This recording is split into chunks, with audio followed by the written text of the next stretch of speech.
Primera bienaventuranza.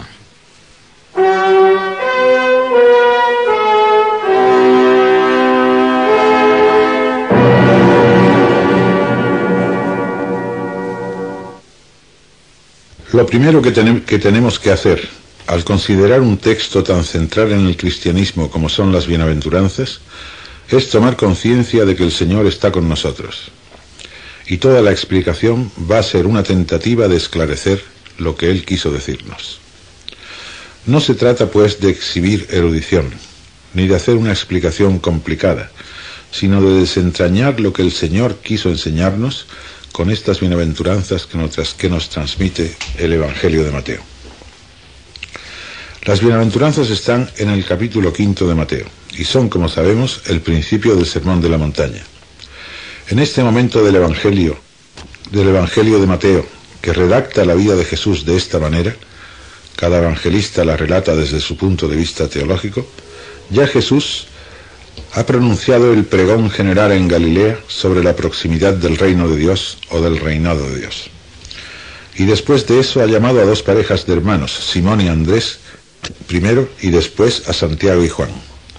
Estos hombres fueron evidentemente sensibles a aquel pregón inicial.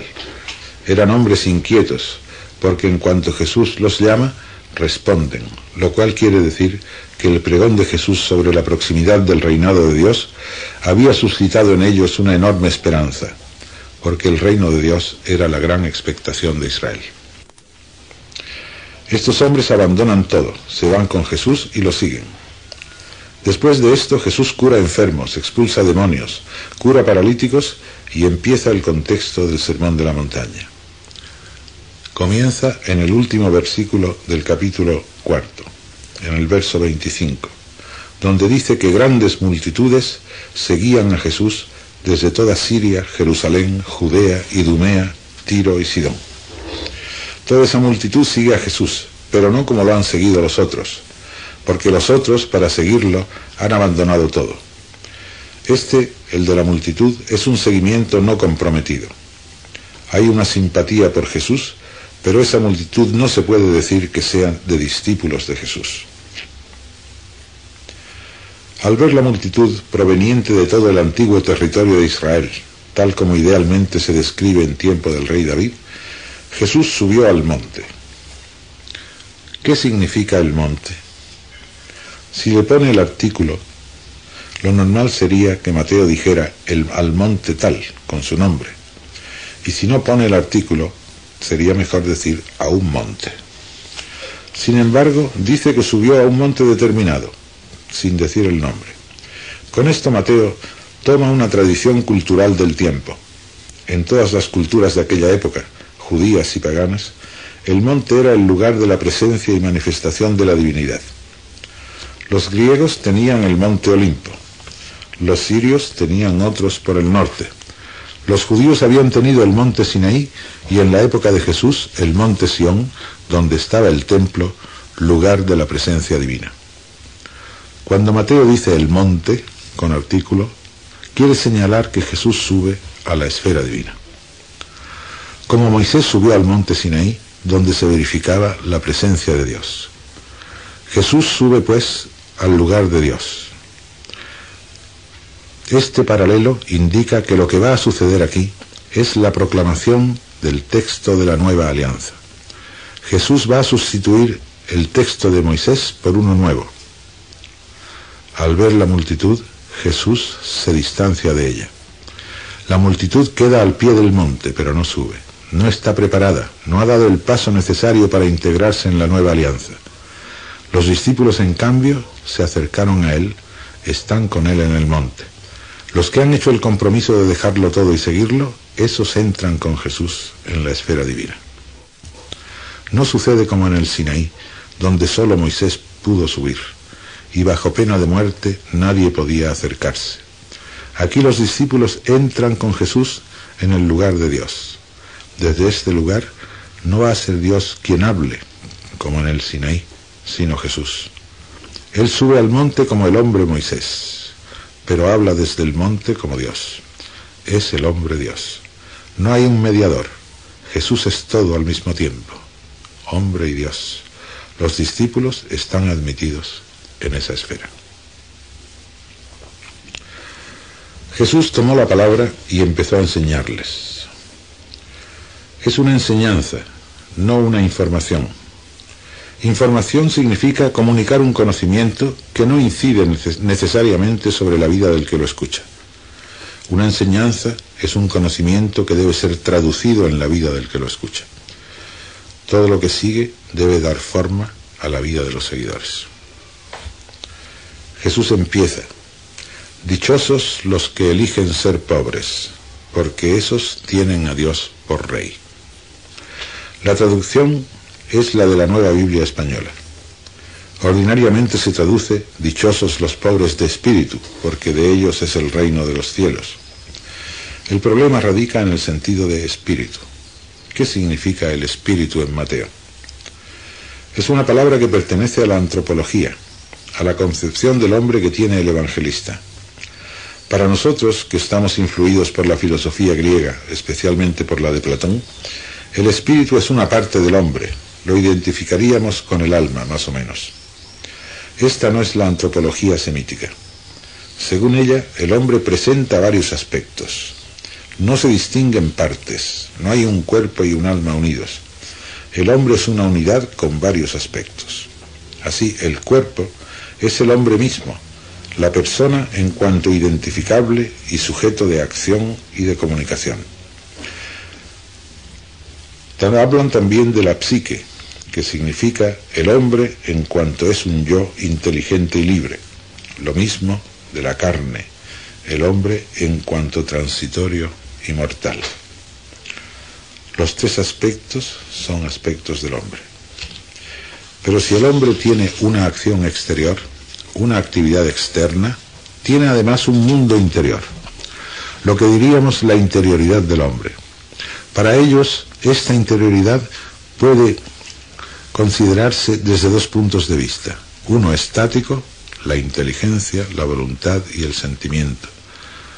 Las convicciones permanentes, las actitudes que marcan la vida, los odios, los amores, el estado de vida, son opciones permanentes de la voluntad que pertenecen a la interioridad estática. También los sentimientos, antipatías, simpatías que no se mudan en un momento, todo eso es estático. Y este mundo interior permanente se llama en la cultura hebrea el corazón. Es un término que aparece también en las bienaventuranzas. Dichosos los limpios de corazón. Es la interioridad del hombre en cuanto permanente y duradera.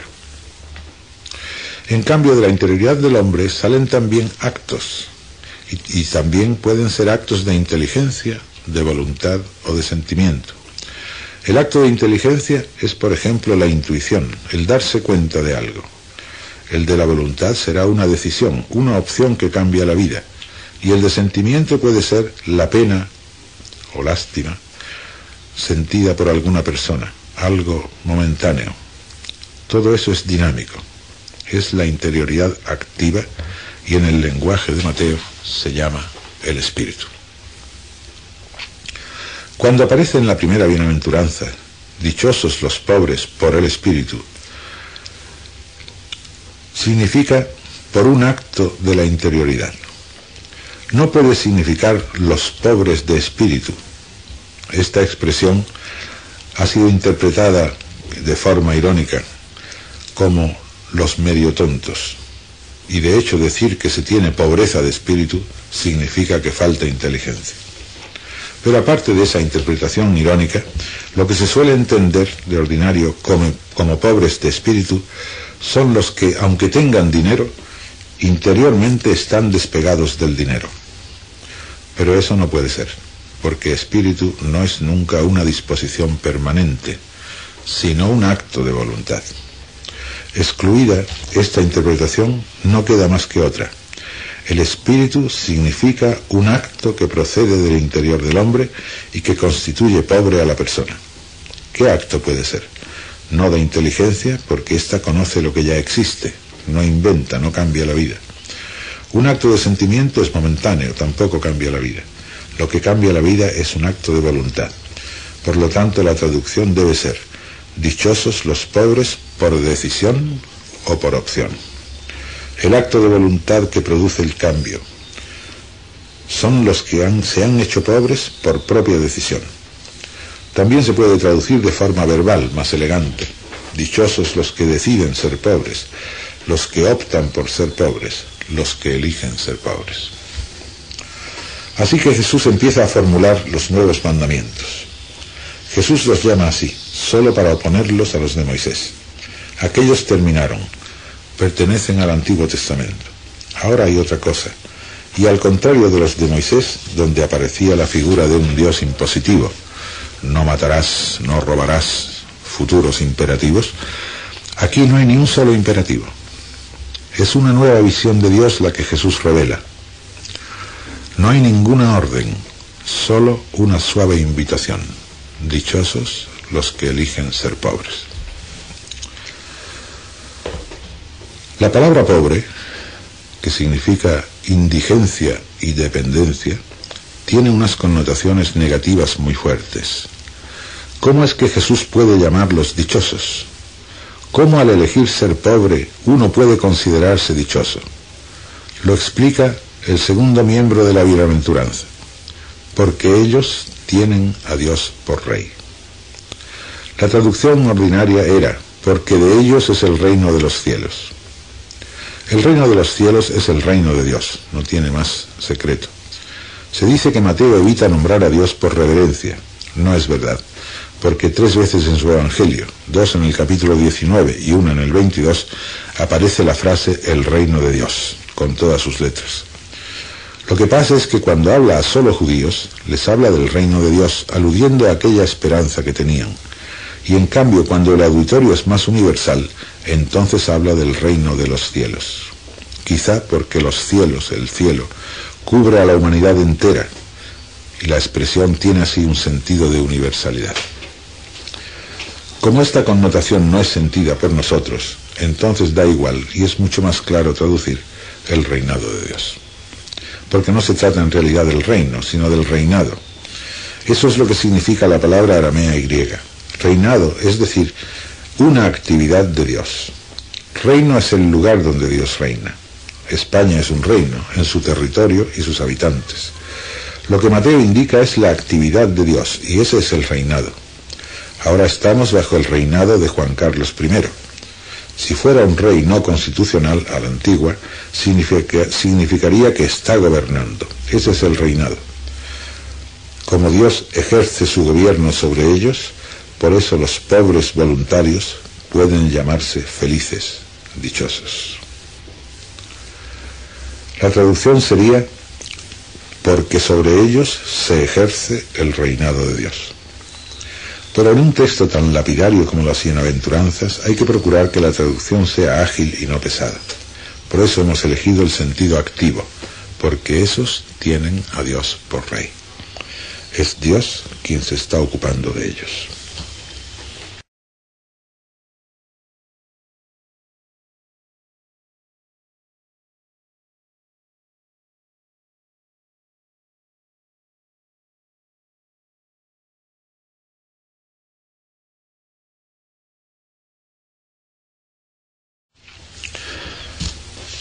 El pobre de la bienaventuranza es la persona que hace esta opción contra el dinero como valor determinante en la vida. El dinero no es el valor supremo. Quien hace esta opción realiza la extrema opción por la justicia. Antes, en su proclama por la proximidad del reinado de Dios, Jesús ha exhortado, diciendo, enmendaos y tened fe en esta buena noticia. Enmendaos en el contexto, ya predicado por Juan Bautista, supone que el hombre actuaba injustamente con los demás y que cambia de vida. El cambio de vida estaba expresado por el bautismo de Juan. El bautismo es un símbolo de muerte. Sumergirse en el agua significa morir. ¿A qué se muere? Al pasado pecador, a la injusticia. El bautismo significaba, en este agua queda sepultado mi pasado, mis pecados, mis injusticias. Esa era la condición para el reinado de Dios. Pero ahora que se propone la plena formulación del reinado de Dios, no basta con esa enmienda. Hay que desterrar la justicia de raíz. Y hay quien, por amor a la humanidad, decide eliminar toda posible causa justicia. La causa profunda de la injusticia es la acumulación de dinero, que crea miseria y dependencia en los que no tienen. El dinero procura además el prestigio social y el poder sobre los demás. Todo eso es injusticia. Entonces hay quien dice, y Jesús invita a ello: quiero eliminar toda causa de injusticia. Renuncio a acumular dinero. Ante esa expresión de amor a la humanidad, Dios responde: tú eres de los míos, yo me encargo de ti, estás bajo mi reinado. Y todas las connotaciones negativas que tenía lo de ser pobre quedan eliminadas por la acción de Dios. Esos pobres no van a sufrir miseria ni necesidad, no van a ser dependientes de otros hombres por causa de su pobreza. Al contrario, van a ser dichosos, felices, porque Dios se encarga de ellos, y se encarga porque han mostrado su total sintonía con Él, que es justo porque no puede soportar la injusticia. Esta interpretación de la primera bienaventuranza ha continuado en la Iglesia hasta el siglo XV por lo menos. Todos los fundadores de órdenes religiosas, que son, digamos, carismáticos del Nuevo Testamento, siempre han empezado por ahí. Lo primero es renunciar al dinero. El mejor ejemplo es San Francisco de Asís. Todos han entendido que para seguir a Jesús, para construir el reino, hay que empezar por esta opción. Como esto era difícil, se prestaba a reticencias, y Mateo mismo, en el Sermón de la Montaña, se ha preocupado de explicarlo. Lo explica con palabras de Jesús mismo. En el capítulo 6, después de hablar de las obras de piedad, la limosna, la oración y el ayuno, Mateo continúa insertando dichos de Jesús que se refieren directamente a la bienaventuranza. Notemos de pasada que esta bienaventuranza está en presente. De ellos es. Ellos tienen ya ahora a Dios por Rey. Para Jesús el reinado de Dios no es cosa del futuro, sino del presente. Tiene que ser hoy. Y notemos también que esta bienaventuranza, como todas las que siguen, está redactada en plural. No se trata de una empresa que se lleva a cabo individualmente, sino comunitariamente. No dice dichoso el qué, sino dichosos los que. Está en presente, las que siguen en futuro. ¿Por qué esa diferencia? Ya lo explicaremos después. Pero adelantemos que esta decisión del grupo que empieza a renunciar a los valores de la sociedad injusta, que se basan en el dinero, el honor y el poder, provoca en el mundo un proceso liberador que es el que expresan las bienaventuranzas que siguen. Vamos a considerar ahora las explicaciones que da Mateo. Notemos que el monte al que sube Jesús está en paralelo y en oposición al monte Sinaí. Aquello fue la antigua alianza. Aquel fue el Dios impositivo. Aquí es el Dios que invita. Allí había un mediador. Aquí Jesús es hombre y Dios, y los suyos están junto a él en la esfera divina representada por el monte. Lo mismo que la antigua alianza empezaba con una exclusión de la idolatría, no tendrás a otro Señor más que a mí, decía el Dios del Sinaí, la opción por la pobreza es también la opción contra la idolatría. El Dios de este mundo es el dinero. Por lo tanto, la fidelidad al Dios verdadero exige una opción contra el dinero.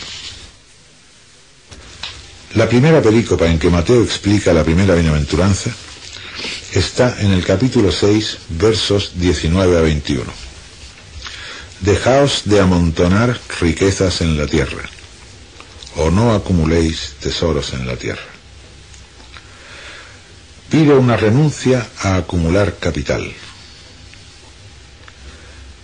Tesoro significa hoy capital. Jesús dice: tenéis que cambiar esa falsa seguridad del capital por otra, la seguridad de Dios.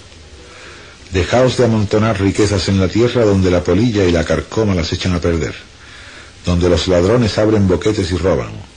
En cambio, amontonar riquezas en el cielo, donde ni la polilla ni la carcoma las echan a perder, donde los ladrones no abren boquetes ni roban. porque donde tengas tu riqueza, tendrás tu corazón. Esta última frase nos hace ver la falsa interpretación contenida en aquella traducción de la primera bienaventuranza: dichosos los pobres de espíritu. Donde tengas tu riqueza, tendrás tu corazón. No es posible, como después lo explicará Mateo, tener juntamente a Dios y al dinero. La segunda perícopa que explica la bienaventuranza necesita una explicación en cuanto a la traducción. Se encuentra en capítulo 6, versos 22 y 23, y dice así: la lámpara del cuerpo es el ojo. Si tu ojo está sano, todo tu cuerpo tiene luz. Si tu ojo está enfermo, todo tu cuerpo está a oscuras. Esta es la traducción ordinaria. Pero el griego no dice ojo sano ni ojo enfermo, sino ojo simple y ojo malvado. El ojo malvado significa en el Antiguo Testamento la tacañería o la envidia. Es una frase idiomática, un modismo.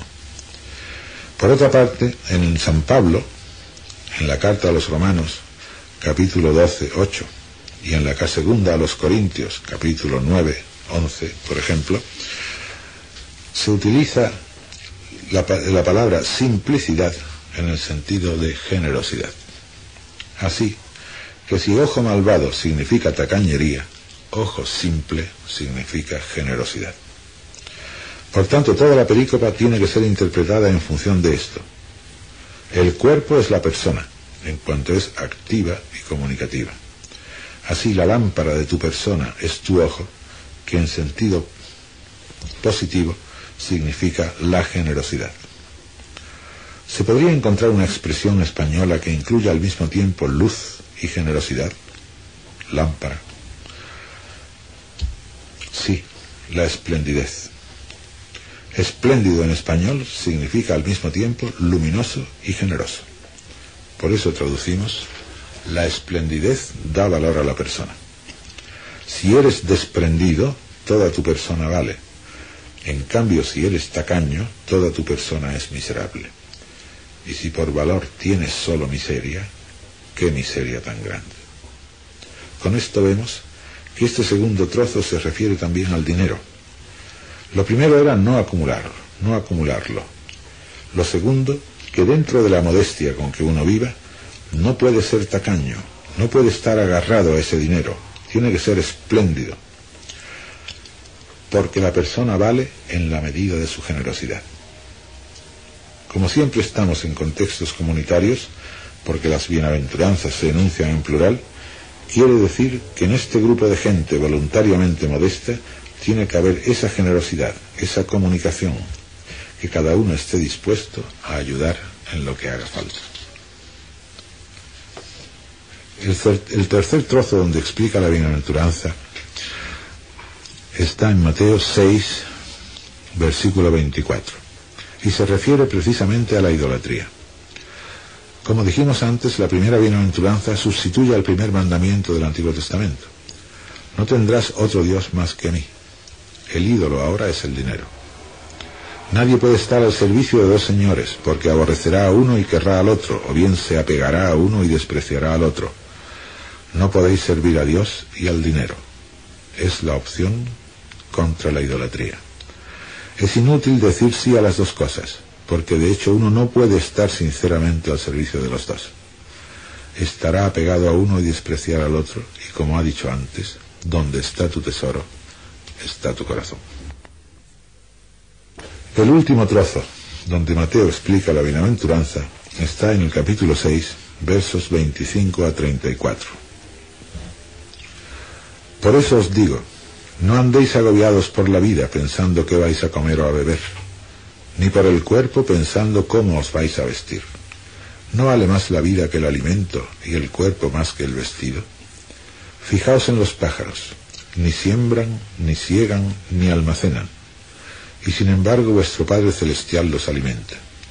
¿Y no valéis vosotros mucho más que ellos? ¿Y quién de vosotros, a fuerza de agobiarse, podrá añadir una hora al tiempo de su vida? ¿Y por qué os agobiáis por el vestido? Daos cuenta de cómo crecen los lirios del campo. no trabajan ni hilan. Pero os digo que ni Salomón, en todo su fasto, estaba vestido como cualquiera de ellos.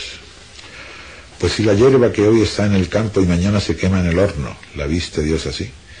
¿No hará mucho más por vosotros, gente de poca fe? Con que no andéis agobiados pensando qué vais a comer o qué vais a beber y con qué os vais a vestir.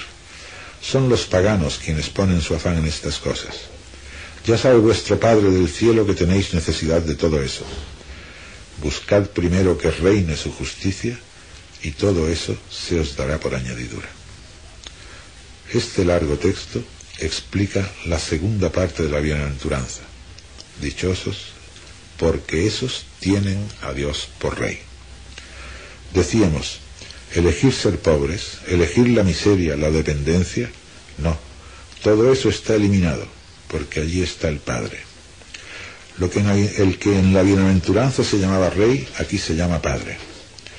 El Padre sabe muy bien lo que necesitáis. Buscad su justicia, que es al mismo tiempo buscar la justicia en el mundo, es decir, la felicidad de los demás, y sed fieles a Dios con eso, porque las dos cosas son inseparables. La fidelidad a Dios significa esforzarse en que la justicia reine entre los hombres. No os preocupéis de más, nunca os faltará nada. Dichosos los que eligen ser pobres, porque esos tienen a Dios por Rey.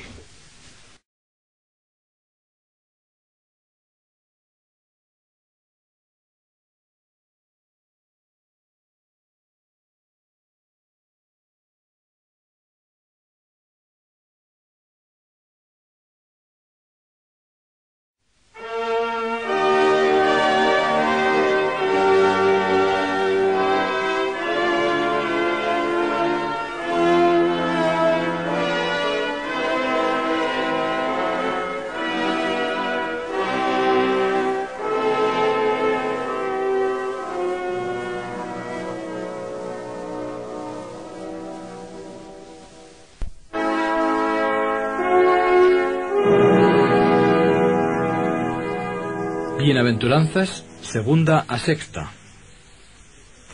Hemos visto cómo Mateo comenta y aclara la primera bienaventuranza con 4 textos que se encuentran en el mismo Sermón del Monte. Pero además, la misma correspondencia aparece en el resto del Evangelio.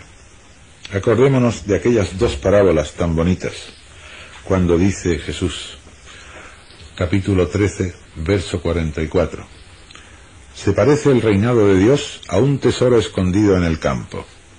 Si un hombre lo encuentra, lo vuelve a esconder, y de la alegría va a vender todo lo que tiene y compra el campo aquel.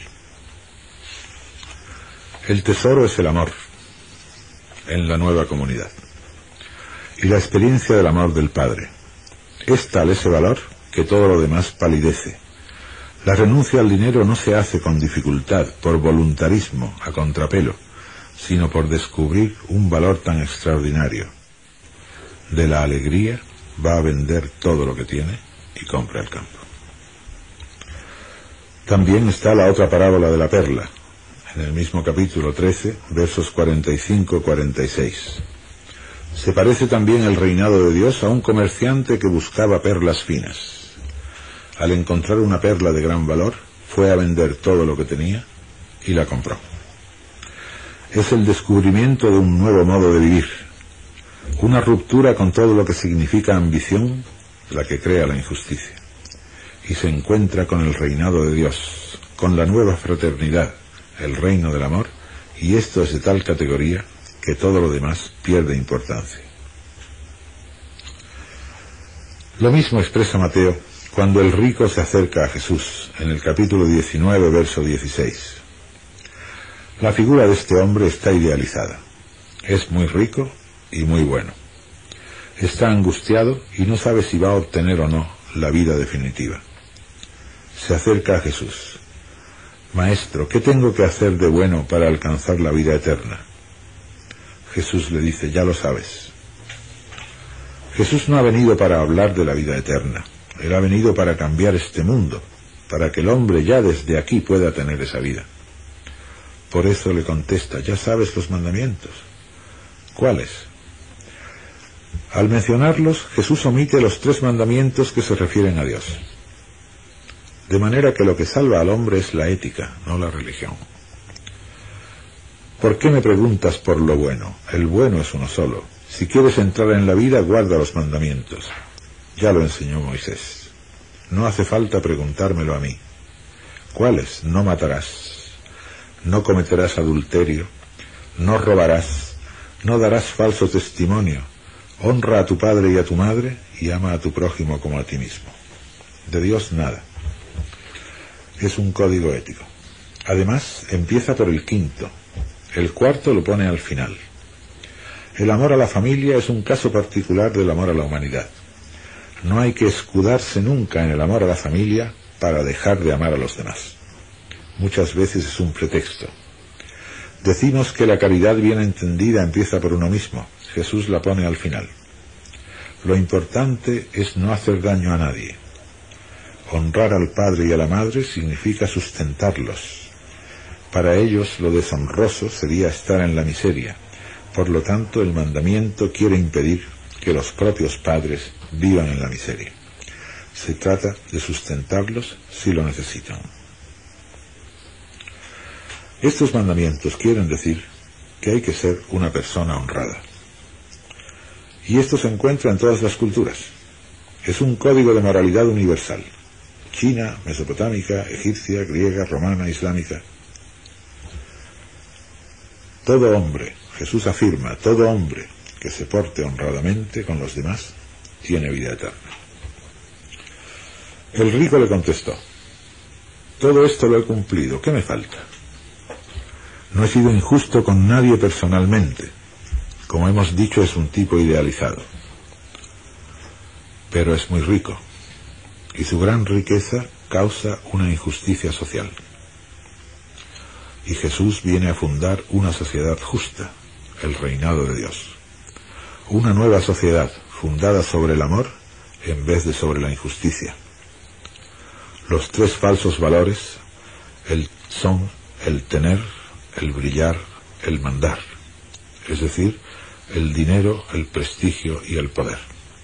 Esas son las 3 palabras malditas que fundan la injusticia de la sociedad. Por eso Jesús, que quiere una sociedad nueva, dice que no basta ser bueno personalmente, hay que tomar la opción de eliminar toda esa injusticia.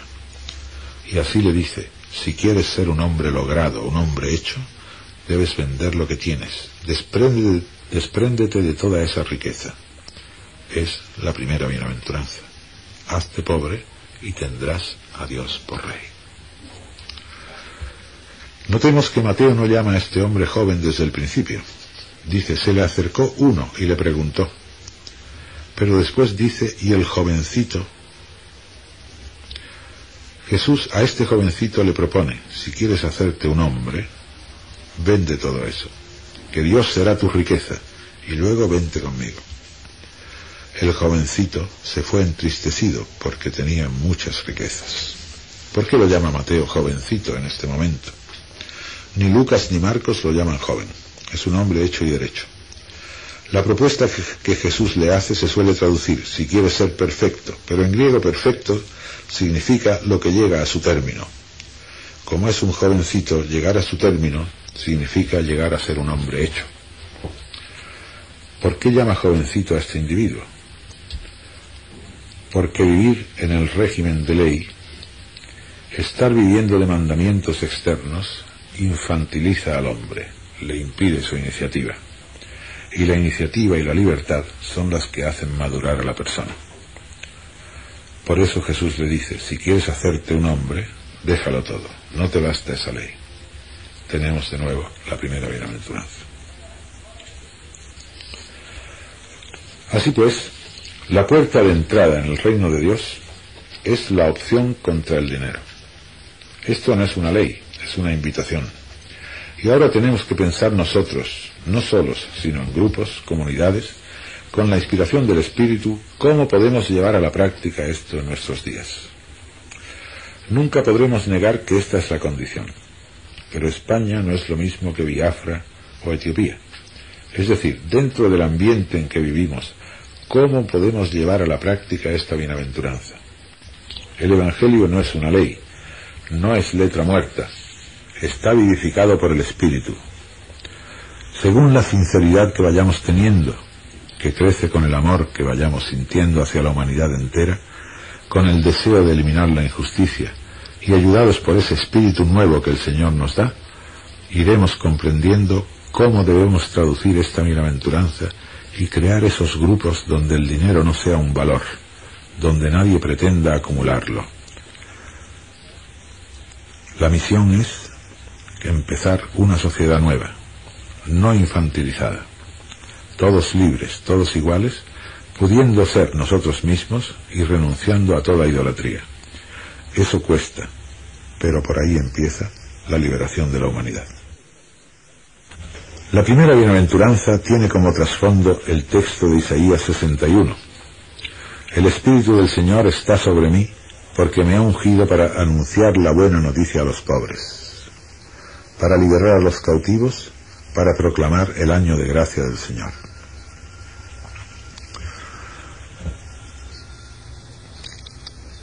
Esta bienaventuranza es el principio de la buena noticia a los pobres. Se trataba de los pobres voluntarios. Sin embargo, hay una buena noticia también para los pobres no voluntarios. Es la que exponen las siguientes bienaventuranzas. Notamos que la primera bienaventuranza está redactada en presente, de manera que el reinado de Dios es cosa de aquí y de ahora. A partir de la segunda, Mateo empieza a hablar en futuro. Dichosos los que sufren, porque esos van a encontrar el consuelo. ¿Qué significa los que sufren? También está tomado de Isaías 61. Allí son los oprimidos. El verbo griego, que algunos tradujeron por los que lloran, significa experimentar un dolor interior tan fuerte que no se puede reprimir y que hay que expresarlo como sea, con gesto, con palabra, con grito o con lamento. En el texto de Isaías se refiere al pueblo de Israel que sufre porque está oprimido. Los que sufren son los oprimidos. Jesús amplía el horizonte. Los que sufren pertenecen a la humanidad entera, sin limitación, y estos van a encontrar el consuelo. Los que sienten ese dolor profundo, esa situación de grito y de desgarro como vive tanta gente. Pensemos en los que mueren de hambre, los que viven sin libertad, los que están en las cárceles injustamente, en situaciones tremendas como hay en el mundo y que existían también en tiempo de Jesús. La gente que lo sigue son los hambrientos. Galilea era una tierra donde existía el latifundio. Los dueños vivían en Jerusalén. La gente estaba sin trabajo e incluso se veía forzada a robar porque se moría de hambre. La opresión que causa ese dolor profundo va a terminar. ¿Y por qué lo pone Jesús en futuro? Si empieza a constituirse el grupo cristiano que ha optado por la pobreza en contra del dinero, formando la nueva comunidad donde no se aspira a acumular riqueza, donde se practica la generosidad, donde el Padre ayuda y se ha renunciado a la idolatría, si eso es realidad, empieza en el mundo un proceso liberador. La primera bienaventuranza es el presente. Hay que empezar a constituir esas comunidades. Si eso se hace, los oprimidos del mundo, los que sufren, van a encontrar el consuelo porque hay una alternativa. Antes no la había. Pero cuando se constituye una comunidad donde se ha renunciado al dinero, donde existen los nuevos lazos de amor, de solidaridad, donde la gente vive libre porque no hay quien los domine, entonces para esos que sufren se abre un horizonte nuevo. Los que sufren podrán encontrar el consuelo. Estos son los pobres. Se sigue anunciando la buena noticia ahora a todos los pobres. La siguiente bienaventuranza, la tercera, tiene un contenido parecido. Se ha traducido bienaventurados los mansos. Luego la palabra se ha editado por sus connotaciones desagradables. De hecho, en hebreo significa también los pobres, pero esa frase está tomada del Salmo 37. El salmista recomienda a los pobres que no se irriten por la prepotencia de los ricos. La situación social que describe el salmista es la de la gente que ha tenido un pequeño terreno que les aseguraba su libertad y su independencia. Podían subsistir sin estar sometidos a nadie. Pero han venido los listos, los que saben engañar, y los han privado de su terreno y están reducidos a la miseria y dependen del que quiera darles algo. El hombre ha perdido su dignidad, su libertad y su independencia. El salmista les promete que Dios les restituirá ese terreno, que Dios les hará justicia. Era un buen deseo del salmista, de hecho nunca llegó a suceder eso. En tiempo de Jesús, la situación de injusticia continuaba igual. Entonces él toma esta frase del Salmo: dichosos los mansos. En realidad se trata de los sometidos, porque como han perdido toda posibilidad de independencia personal, su modo de subsistencia, están sometidos a la voluntad de los que mandan, de los que tienen, de los que poseen. La traducción es: dichosos los sometidos, porque esos van a heredar la tierra.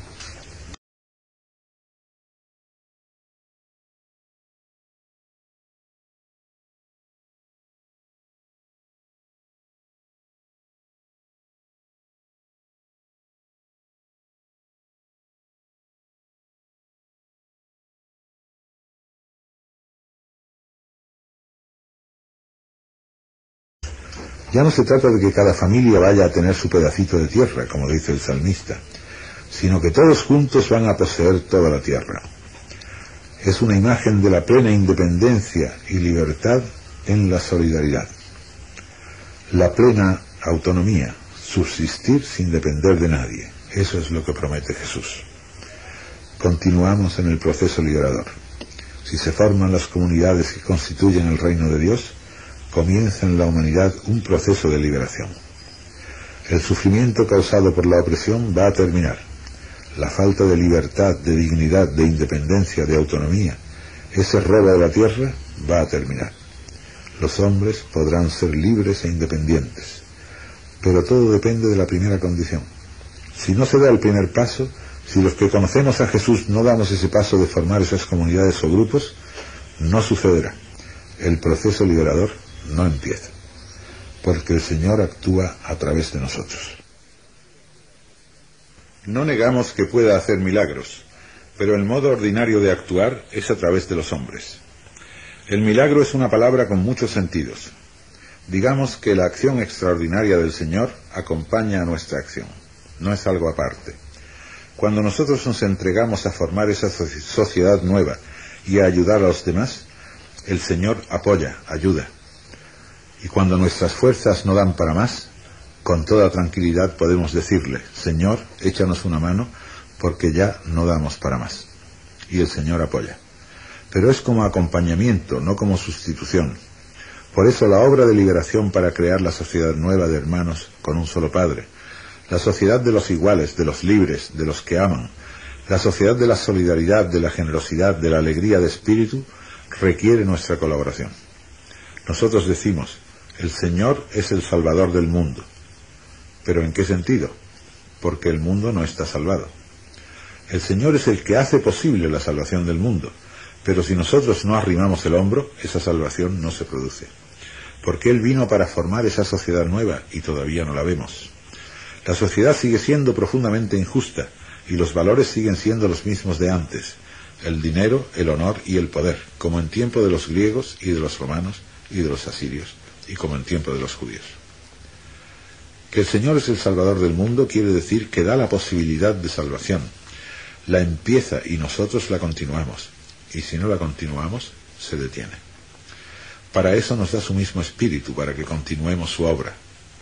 La fe no significa decir que sí a un enunciado. ¿Usted cree o se cree que Dios es uno? Eso no es la fe cristiana. La fe cristiana es la adhesión personal a Jesús. Es una relación de persona a persona. El regalo del Padre a la humanidad es su Hijo. Por eso nosotros, para demostrar la aceptación del amor del Padre, tenemos que aceptar su regalo, su Hijo Jesús, y decir: Señor Jesús, estoy incondicionalmente contigo. La siguiente bienaventuranza resume estas dos. Y dice: dichosos los que tienen hambre y sed de justicia. Son los que sufren y los sometidos. Es una frase muy fuerte, tener hambre y sed. porque sin comer ni beber no se puede vivir. Quiere decir que el que vive en la injusticia, esto no se puede llamar vida. Por eso dice Mateo, esa frase tan fuerte: vivir en la injusticia es la muerte en vida, y eso no lo quiere Dios. Esos que sufren, esos sometidos que tienen hambre y sed de justicia, van a quedar hartos, saciados. Es lo mismo que ha dicho antes: van a encontrar el consuelo, van a poseer la tierra. Las 3 bienaventuranzas resumen la nueva esperanza que hay para todos los hombres, porque Él ha venido a dar la buena noticia a los pobres, y Dios es justo porque no tolera la injusticia. Ese es el sentido que tiene la justicia en Dios. Él nunca castiga, es Padre lleno de amor, pero por eso mismo no puede tolerar que el hombre sufra por causa de otro hombre. Por eso quiere desde ahora crear una sociedad donde el hombre no sufra, donde el hombre sea feliz, donde en vez de rivalidad haya amor. La rivalidad es el principio de nuestra sociedad, rivalidad por ambición. Por eso hay que renunciar a toda ambición. Si eso se hace, empieza el proceso liberador. Lo cual no quiere decir que toda la sociedad se haga cristiana, pero empezará a cambiar, como lo expresa el Señor en la parábola de la levadura. El reinado de Dios se parece a la levadura que mete una mujer en medio quintal de harina. Poco a poco va adelante el proceso hasta que fermenta toda la masa. La masa no se convierte en levadura, pero cambia. Ese es el efecto de esas comunidades. Se dirá: es que son muy pequeñas. Sí, pero son levadura. Y la levadura no deja tranquila a la masa hasta que todo cambia. Esa es la esperanza. ¿Vamos a crear un mundo todo cristiano? No lo sabemos. Lo importante no es eso, sino que nosotros seamos levadura para que toda la masa cambie. Se va creando así una humanidad más justa. La primera bienaventuranza es como el portal para que las demás sean posibles. Invita a la opción contra el dinero, para eliminar la idolatría, reconocer como Dios al único Dios verdadero y desplazar a su rival, el dinero, y con él toda ambición de prestigio y de poder.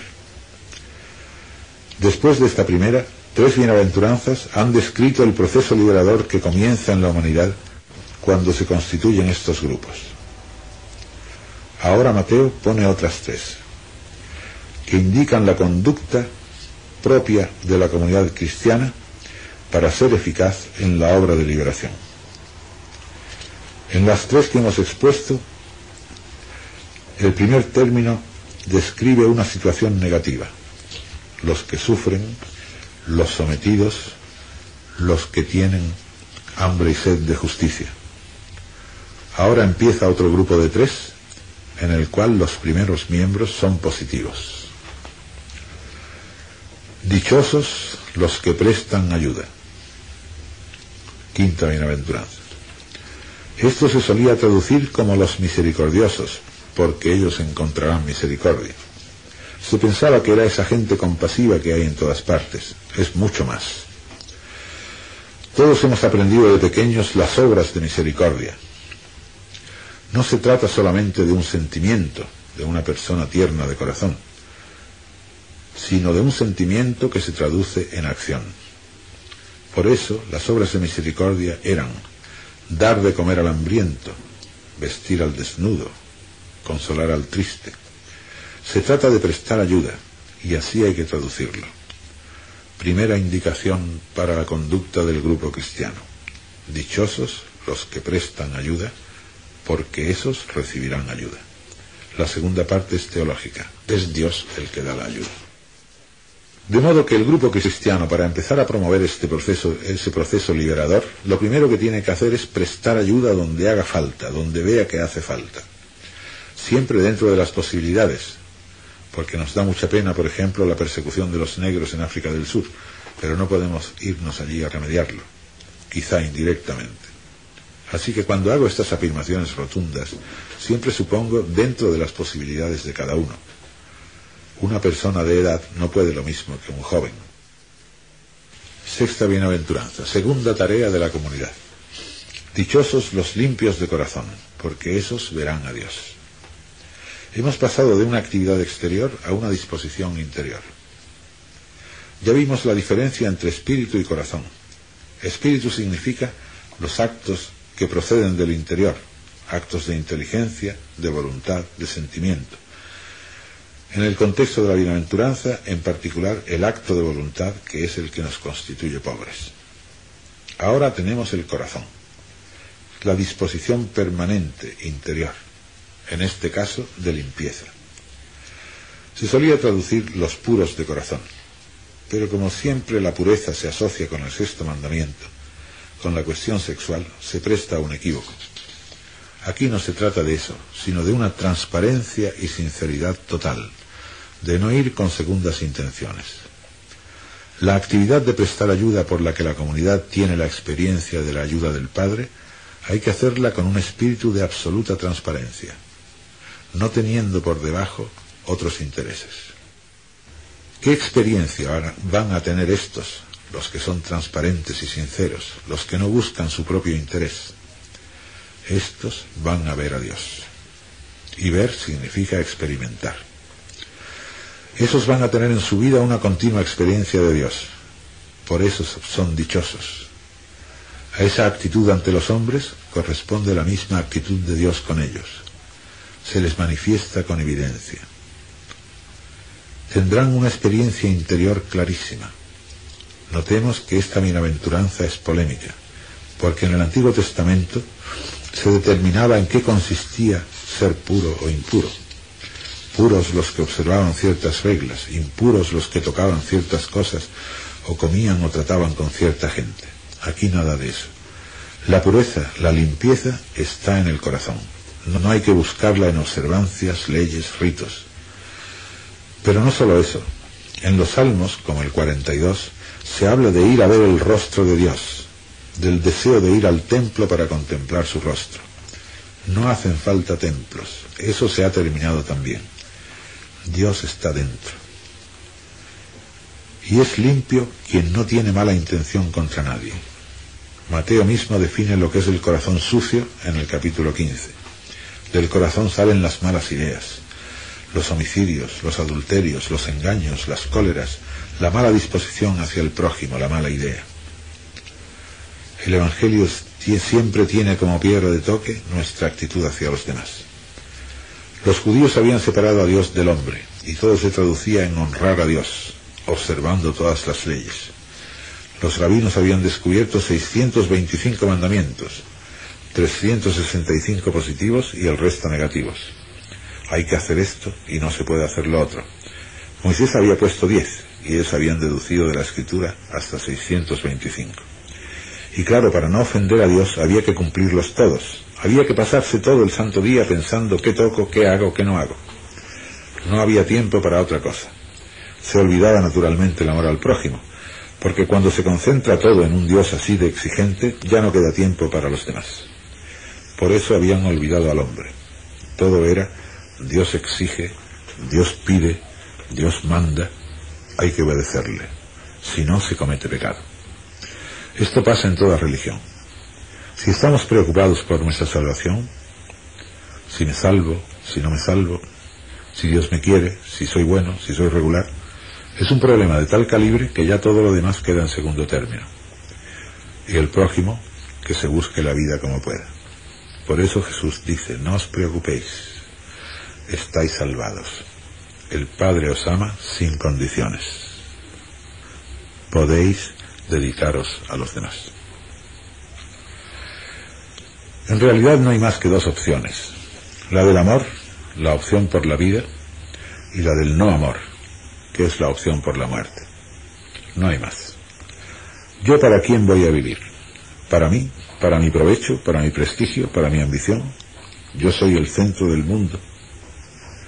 Si un hombre opta por el no amor, ha optado por la muerte. En cambio, otro dice, yo conozco mis debilidades, mis limitaciones, pero quiero ayudar a los demás, quiero querer a los demás, quiero entregarme. Yo no soy lo más importante son los otros, y junto con Jesús voy a dedicarme a ellos. Quizá no siempre he sido coherente, pero no he cambiado la dirección de mi vida. Optar por ese amor es optar por la vida, por una vida que es más que la vida física, porque cuando uno opta por el amor, recibe el Espíritu de Dios, y este Espíritu es la vida misma, el ser de Dios.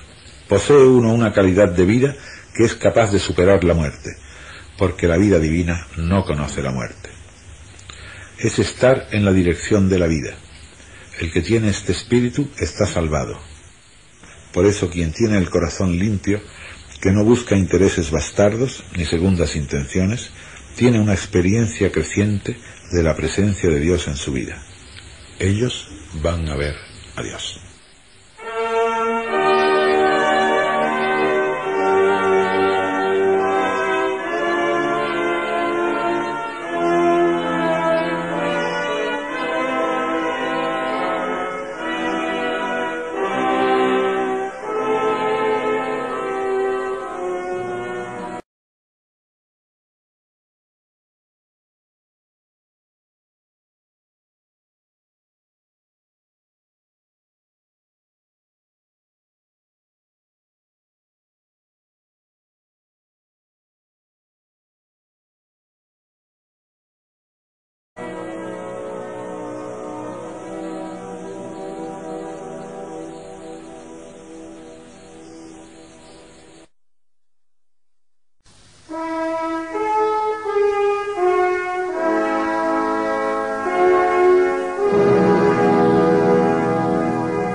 Séptima y octava bienaventuranza.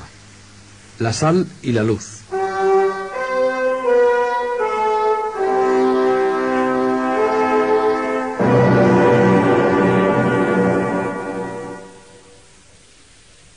Las dos bienaventuranzas que acabamos de exponer, la de la acción, prestar ayuda, y la de la disposición interior, la limpieza de corazón, se resumen en una tercera. Dichosos los que trabajan por la paz, porque a esos Dios los va a llamar hijos suyos. Pero tenemos que entender bien lo que significa paz. La palabra paz tiene un trasfondo hebreo y significa la prosperidad, las buenas relaciones humanas, la justicia, el derecho, la felicidad del hombre.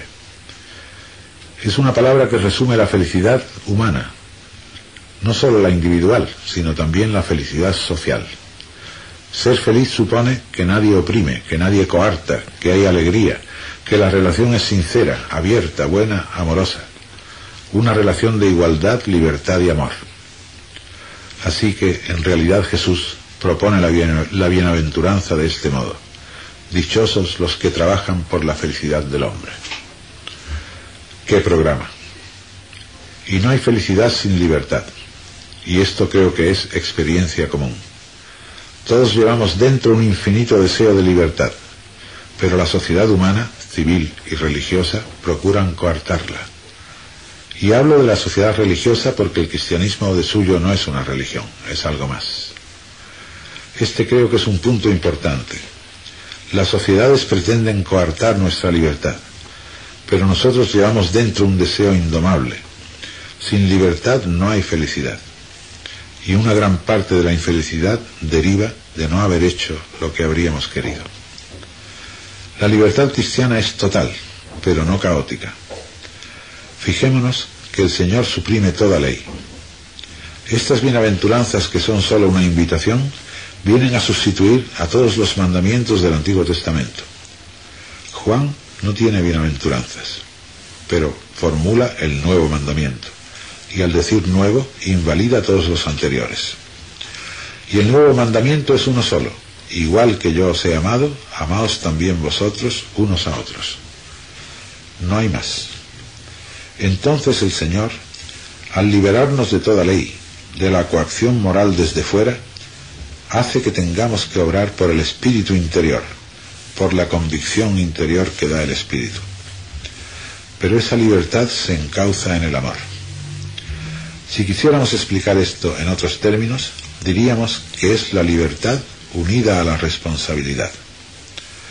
Se suele decir que la libertad de uno queda limitada por la libertad del vecino. Esas son formulaciones políticas, pero la realidad es más profunda. La libertad de uno queda entera, no limitada.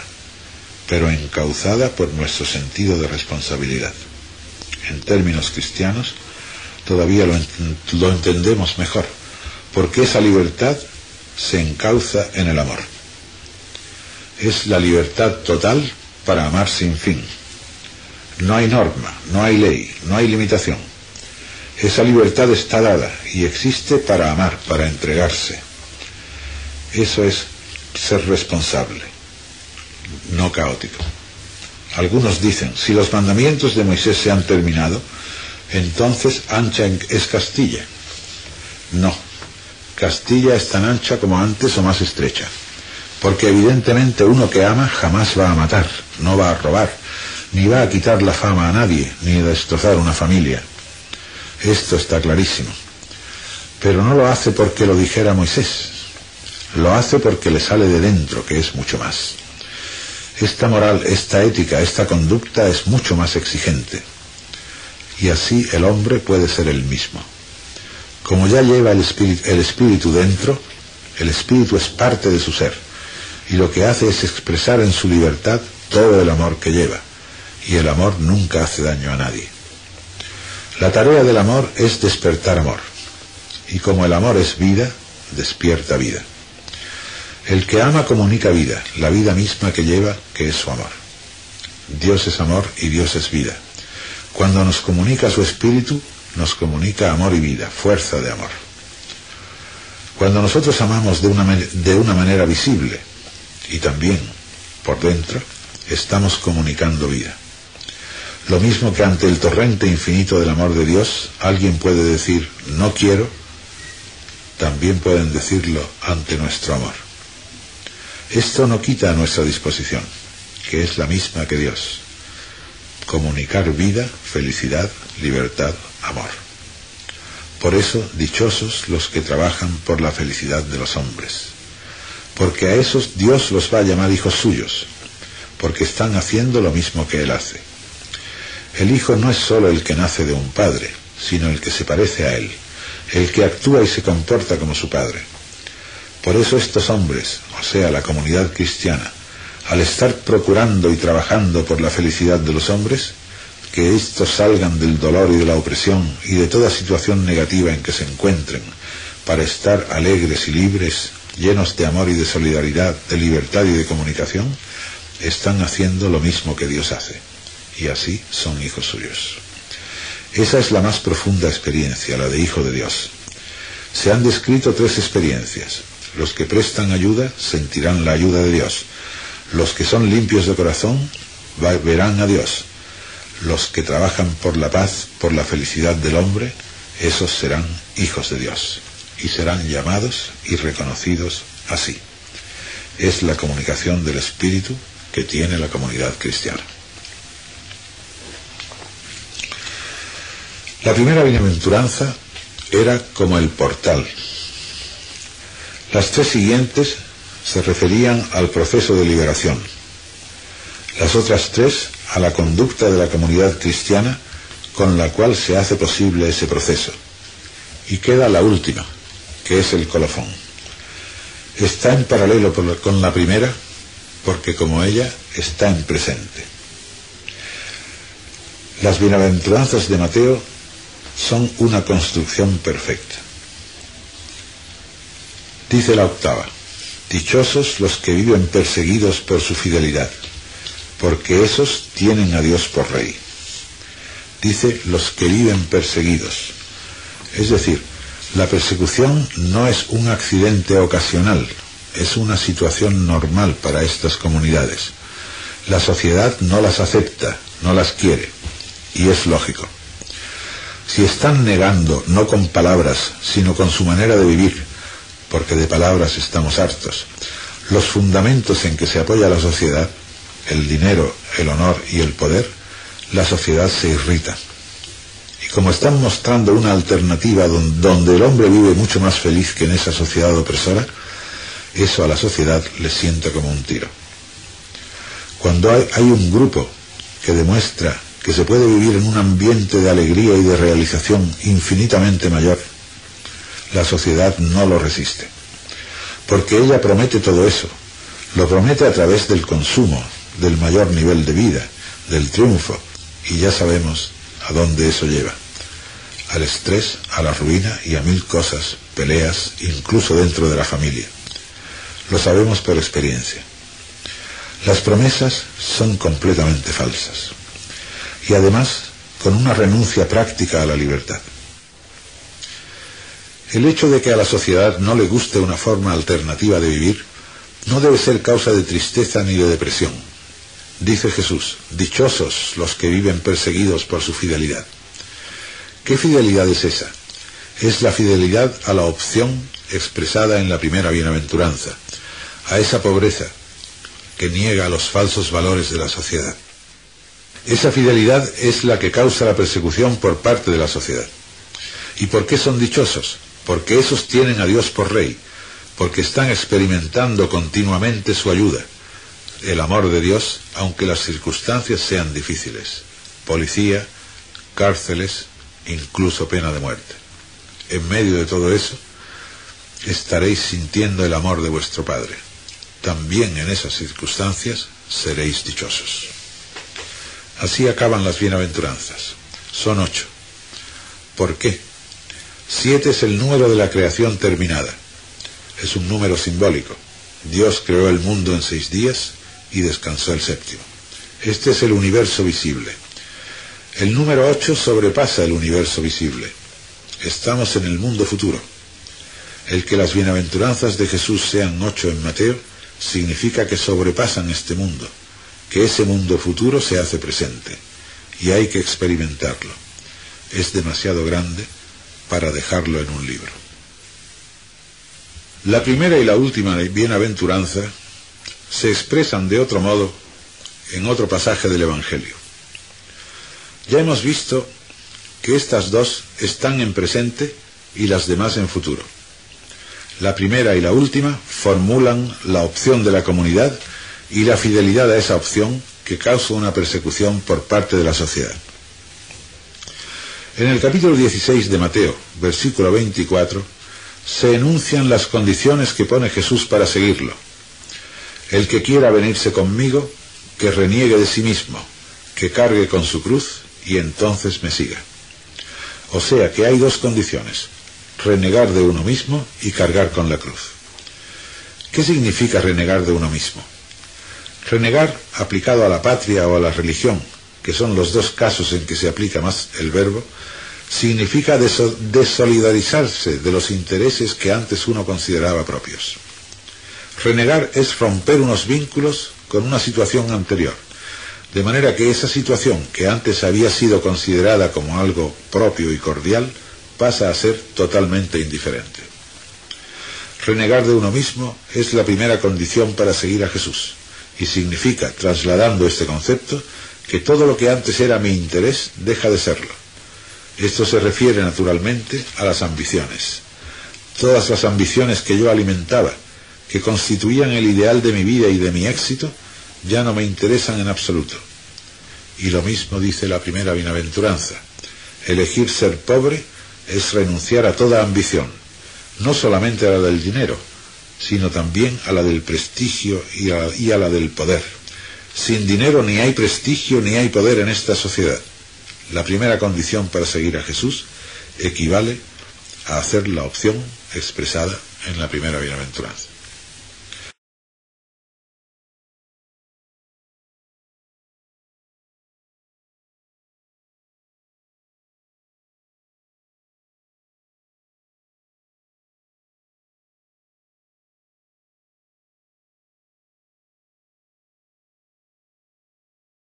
La segunda condición para el seguimiento es cargar con la cruz.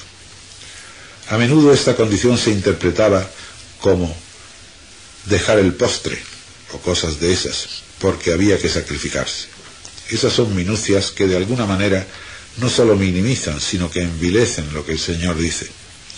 La cruz es mucho más serio que todo eso. La cruz es un suplicio decretado por un tribunal socialmente legítimo. Es una pena impuesta por un tribunal y que se aplicaba sobre todo a los subversivos de cualquier género, políticos por ejemplo, y a los esclavos. Jesús muere en la cruz como subversivo, porque lo acusan de querer impedir que se pague el tributo al César, de que quiere hacerse rey en contra del emperador existente.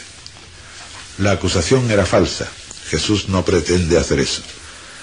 De hecho, la subversión que él propone es mucho más profunda, pero de otra manera.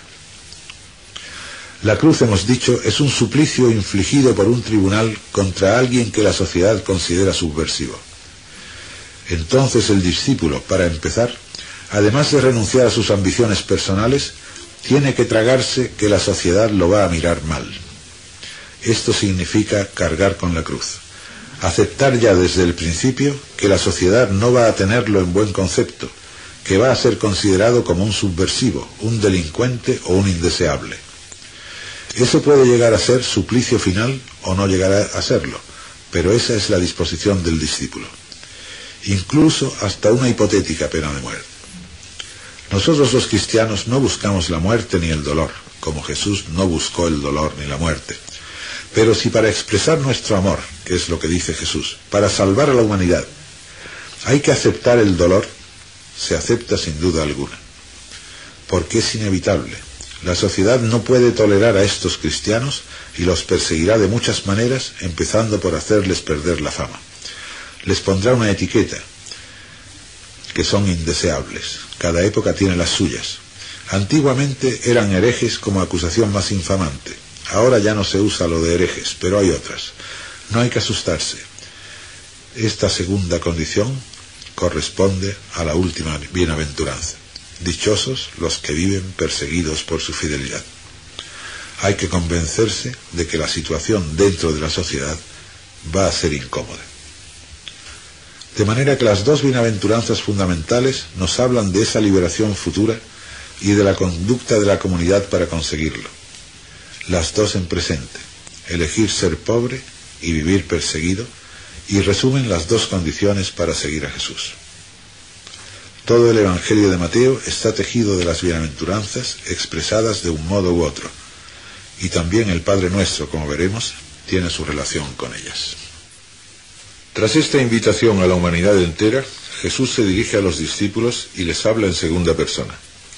Dichosos vosotros cuando os persigan y os maltraten, os calumnien y digan toda clase de cosas contra vosotros por causa mía. La fidelidad de que hablaba antes es fidelidad a Jesús. Antes decía por su fidelidad, ahora por causa mía.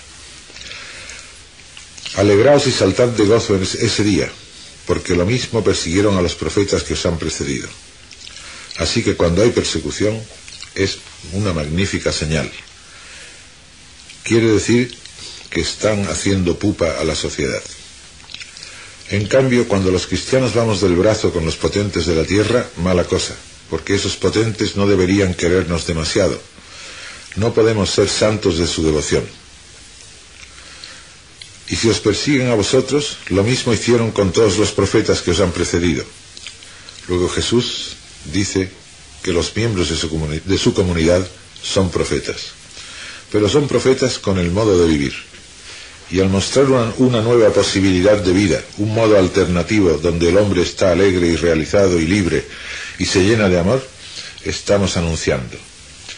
La comunidad cristiana denuncia la injusticia de la otra sociedad porque muestra una justicia y anuncia la posibilidad de esa justicia y ese amor que es el que Dios quiere. Estas bienaventuranzas se completan con las 3 o 4 frases que dice Jesús después. La primera es la de la sal. Vosotros, el grupo de desarrapados que eran los discípulos de Jesús, pescadores y gente sin ningún relieve social, vosotros sois la sal de la tierra. ¿Qué quiere decir eso? La sal conserva las cosas y evita la putrefacción. Por eso se consideraba como una garantía de perpetuidad. Los pactos se hacían usando el símbolo de la sal.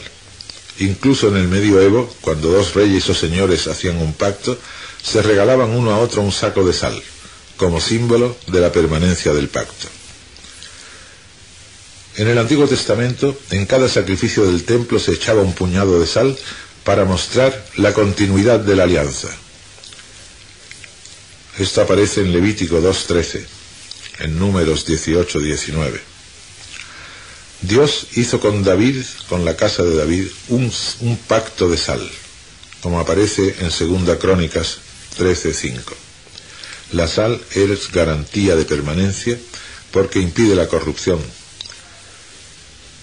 Como Jesús ha hecho con las bienaventuranzas la proclama de la nueva alianza, de la nueva realidad y de la nueva relación del hombre con Dios, la sal es lo que garantiza la permanencia de la nueva alianza. ¿Y quién la garantiza? Vosotros sois la sal. Vosotros sois la garantía de que esta alianza continúe, tenga su fruto, produzca esa liberación y ese cambio en la humanidad. Si vosotros seguís siendo fieles, entonces la cosa funcionará, y si no, no funcionará. De aquí el tremendo dicho siguiente: si la sal se vuelve sosa, ¿con qué se la va a salar? Ya no tiene remedio, no sirve más que para tirarla a la calle y que la gente lo pisotee. Lo más despreciable es una comunidad que finge estar siguiendo a Jesús y que en realidad no lo sigue. No sirve más que para ser pisoteada. Vosotros sois la única garantía de continuidad. Lo peor que puede pasar es que finjáis lo que no sois. Entonces no hay esperanza. El dicho de la sal se refiere a la liberación futura. Vosotros sois los garantes con vuestra fidelidad de que esa liberación vaya existiendo en el mundo. Por lo tanto, resume las 3 bienaventuranzas que prometen la liberación de la humanidad. El segundo dicho de Jesús es: vosotros sois la luz del mundo. La luz se aplicaba a Jerusalén como ciudad. En Isaías 60 se dice: brilla, brilla Jerusalén, porque la gloria del Señor resplandece sobre ti. Se aplicaba también al templo, que en el fondo era el centro de Jerusalén. De manera que la ciudad santa donde resplandecía la gloria de Dios y el templo, que era el gran exponente de la santidad de Jerusalén, eran la luz del mundo. Pero eso se ha terminado. Ya no hay una ciudad santa ni hay un templo. Donde la gloria de Dios resplandece, o sea, donde Dios se manifiesta y da a conocer, es en el grupo humano que está viviendo ya la realidad de este reino suyo. Ahí es donde resplandece su gloria, que es su amor. Esa es la luz del mundo. Se han acabado ya los derechos geográficos a ser ciudad santa. Nunca 4 muros pueden ser un templo para Dios, ni nunca una ciudad puede tener por sí misma el apelativo de santa. Todo eso eran cosas infantiles de una humanidad antigua. Lo único que puede ser santo, es decir, semejante a Dios, santo está en relación con el Espíritu Santo, lo único que puede recibir el Espíritu de Dios y parecerse por eso a Dios mismo es el hombre. Por lo tanto, lo único que puede reflejar la presencia de Dios en el mundo es el hombre. Lo demás son cosas antiguas, supersticiones antiguas, objetivaciones que en una edad adulta de la humanidad no tienen sentido. De manera que donde existe, vive y está esta comunidad, está brillando el Espíritu de Dios, que es el amor por el bien del hombre, la actividad en favor del hombre. Esa es la luz del mundo. No se puede ocultar una ciudad situada en lo alto de un monte. Es una alusión a Jerusalén. Como vosotros sois ahora la nueva Jerusalén, es decir, vuestra comunidad es el sitio donde resplandece la gloria de Dios, esta no se puede ocultar. Tiene que verse.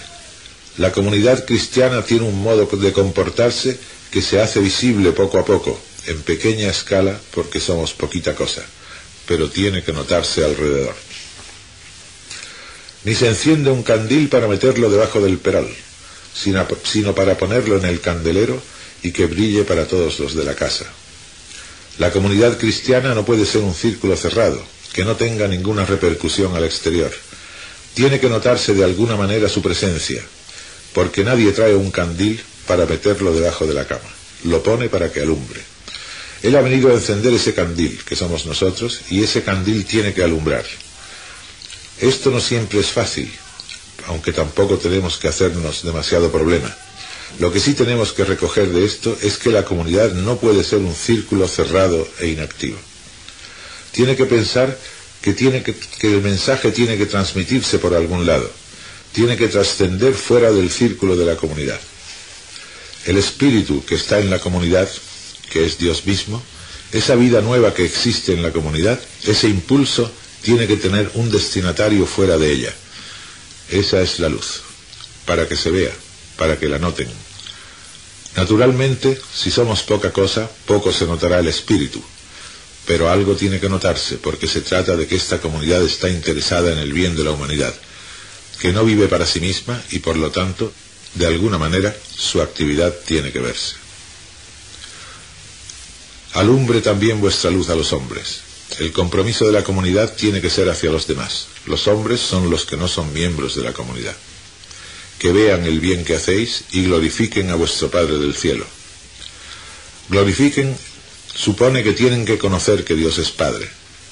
Esto es lo que vais a transmitir, que Dios es Padre, que Dios es el que ama a los hombres, el que da vida a los hombres. Se irá viendo cuando vosotros practiquéis ese amor y comuniquéis esa vida. Y dar vida significa dar libertad, amor, alegría y dar conocimiento y darlo todo. El Padre es el que comunica vida, por lo tanto, cuando vuestra actividad sea esa, la humanidad irá comprendiendo el verdadero rostro de Dios. Él es Padre, no juez ni soberano, ni al que tiene al hombre debajo para castigarlo o vigilarlo, sino el que está deseando comunicar al hombre la plenitud de vida que él tiene. Esa es la misión de la comunidad. Al ver el bien que hacéis, la gente irá entendiendo la clase de Dios que es el vuestro, irá descubriendo el verdadero rostro de Dios. El dicho sobre la luz se refiere a las 3 bienaventuranzas que atañen a la conducta de la comunidad. Vuestra actividad, la luz, es la que irá causando el cambio. Esa actividad de prestar ayuda, de la transparencia de conducta, del trabajo por la paz, que es la felicidad del hombre. Así seréis la luz del mundo.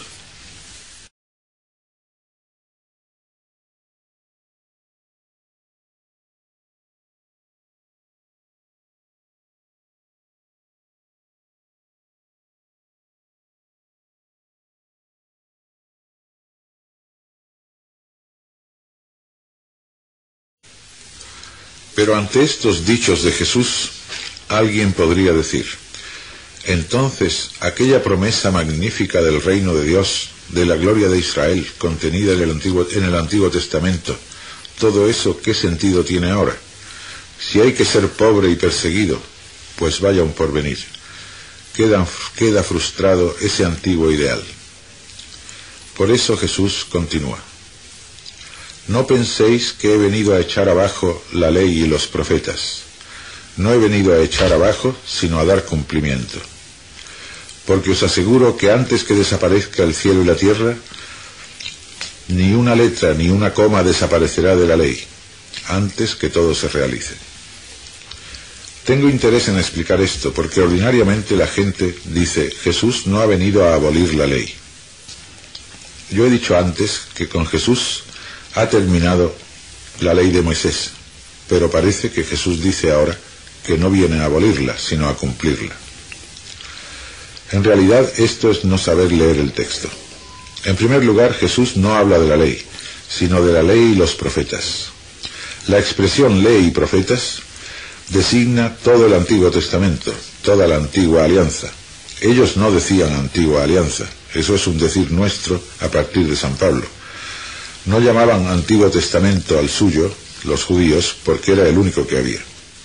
Lo designaban, entre otros modos, como la ley y los profetas. De modo que el dicho no se refiere solo a la ley. Tampoco dice Jesús: no he venido a abolir, sino no he venido a echar abajo. El verbo que usa Mateo es el mismo que utiliza para decir que el templo será derribado. Se emplea para edificios. Yo no he venido a echar abajo esa ley, ni los profetas, sino a darles cumplimiento. Y el verbo que usa aquí para decir dar cumplimiento es el que utiliza Mateo para las profecías. Así se cumplió la profecía de Isaías que decía: Jesús dice, por tanto, el Antiguo Testamento, ley y profetas, es una gran profecía de la salvación de la humanidad, del reino de Dios en la humanidad. Y yo he venido a dar cumplimiento a esa grandiosa profecía. Pero para que el reino de Dios sea realidad, el único camino es el de las bienaventuranzas. Y os aseguro que antes que desaparezcan el cielo y la tierra, ni una letra ni una coma desaparecerán de la ley, antes que todo se realice. Aquí habla solo de la ley. Notemos que no dice antes de que todo se cumpla, sino que se realice. La ley dice algo que hay que realizar, y realizar es la misma palabra que usa en el Padre Nuestro: realícese tu designio en la tierra. ¿Es que la ley sola era también una profecía? Sí. Todos los rabinos lo decían. Si Moisés ha liberado al pueblo con un éxodo, el Mesías tiene que llevar al pueblo a la liberación definitiva, con un éxodo muy superior al de Moisés. Así que la profecía contenida en los libros de la ley era el éxodo de Egipto, que era un tipo, un anuncio del éxodo futuro que el Mesías realizaría, la gran liberación definitiva de toda opresión y de toda esclavitud. Jesús asegura que ese éxodo, que se compara con el de los libros de Moisés, se va a realizar hasta el último detalle, antes de que acabe el mundo, antes de que pasen el cielo y la tierra. No se trata de que la ley siga en vigor, sino de que aquella antigua profecía de la ley va a ser realizada de una manera muy superior por Jesús. ¿Cuándo se realizará? Con su muerte. Su muerte es el principio del éxodo, y nosotros tenemos que hacer nuestro éxodo detrás de Jesús antes que todo se acabe.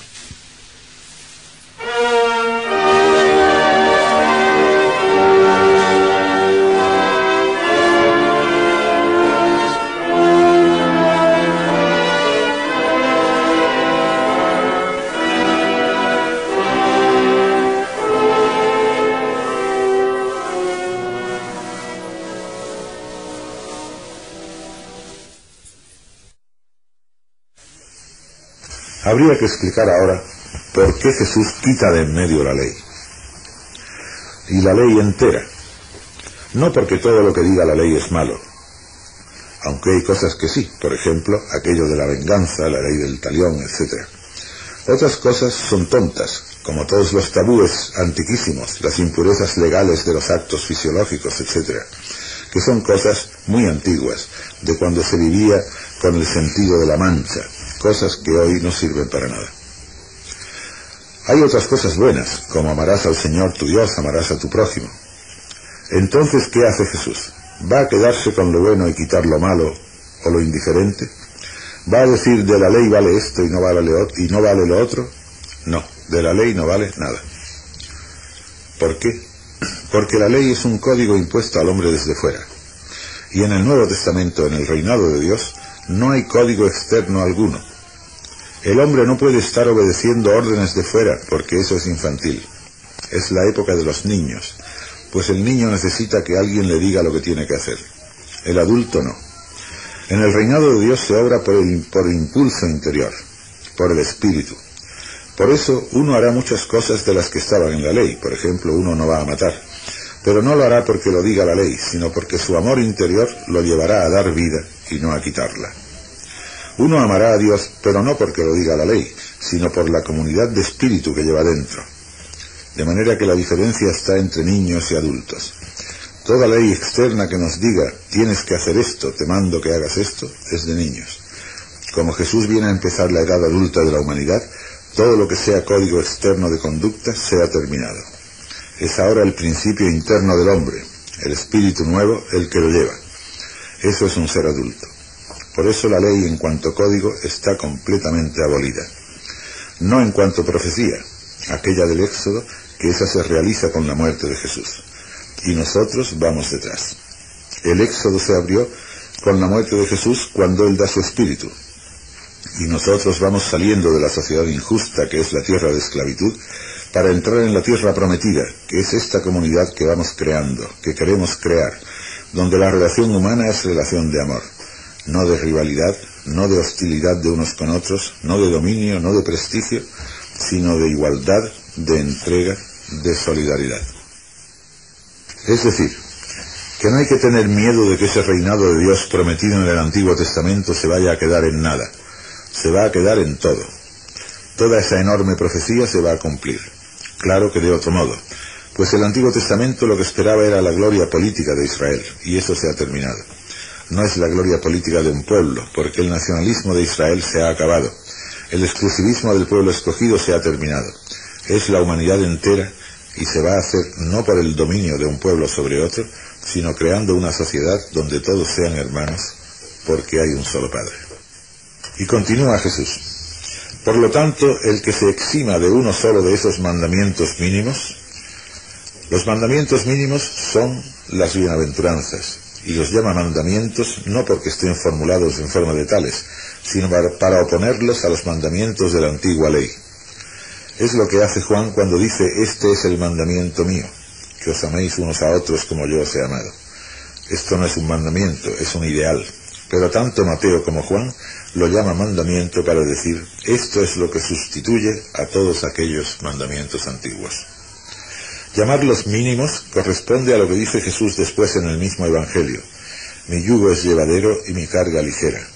No es una cosa difícil, no es una cosa que aprisione al hombre. Jesús no nos da recetas, nos da principios, impulsos, ideales, y nos da el espíritu que nos lleva a eso. Continúa el texto. El que se exima de uno solo de estos mandamientos mínimos y lo enseña así a la gente, esto va creando unas comunidades que son la sal que se vuelve sosa, porque está vaciando de contenido el mensaje de Jesús. Será llamado mínimo en el reino de Dios. Esta frase en lenguaje rabínico quiere decir será excluido. Está en paralelo con la parábola de la cizaña. Hay trigo y cizaña dentro del reinado de Dios. Esta es la cizaña, la quinta columna que hay dentro de la comunidad cristiana y que está vaciando de contenido la vida cristiana.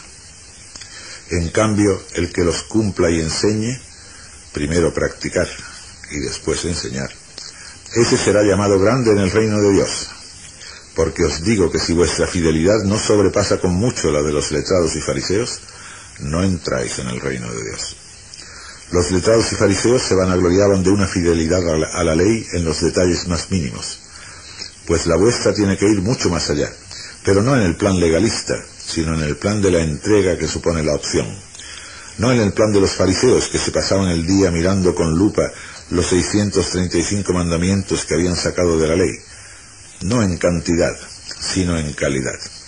Vuestra fidelidad no es a esas tonterías, sino a la opción entre Dios y el dinero, y tiene que estar muy por encima en calidad y no menor en entrega que la de los letrados y fariseos.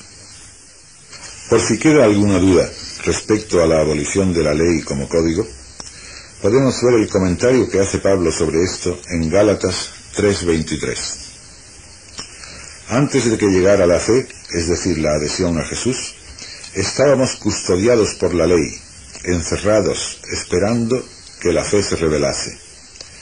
Encerrados, la ley es la carcelera del hombre. Así la ley era nuestra niñera hasta que llegase el Mesías y fuésemos rehabilitados por la fe. Cuando llega la edad adulta, se acabó la niñera. En cambio, una vez llegada la fe, ya no estamos sometidos a la niñera, pues por la adhesión al Mesías Jesús, sois todos hijos de Dios, porque todos al bautizaros vinculándoos al Mesías, os revestisteis del Mesías. Ya sois una cosa con él. Y más adelante, mientras el heredero es menor de edad, en nada se diferencia de un esclavo, pues aunque es dueño de todo, lo tienen bajo tutores y curadores hasta la fecha fijada por su padre. Igual nosotros, cuando éramos menores, estábamos esclavizados por lo elemental del mundo, que es la ley. Pero cuando se cumplió el plazo, envió Dios a su Hijo, nacido de mujer, sometido a la ley, para rescatar a los que estaban sometidos a la ley, para que recibiéramos la condición de hijos. Y la prueba de que sois hijos es que Dios envió a vuestro interior el espíritu de su Hijo que grita: Abba, Padre. De modo que ya no eres esclavo, sino hijo. Y si eres hijo, eres también heredero por obra de Dios. De manera que Pablo dice que la ley era el estado elemental del hombre, era la edad infantil de la humanidad. Cuando llega la edad adulta, se acabaron los tutores, se acabó la niñera. Y la razón es esa, porque ya no hay código exterior. Lo que hay es el Espíritu de Dios en nuestro interior. Y eso es lo que va haciendo madurar al hombre. El hombre no actúa por ese ahora tienes que hacer esto, ahora tienes que hacer lo otro, sino que él mismo con su espíritu tiene que ir decidiendo en cada circunstancia lo que conviene hacer y cómo su deseo de amor y de entrega tiene que irse concretando ante las exigencias de la realidad que tiene delante.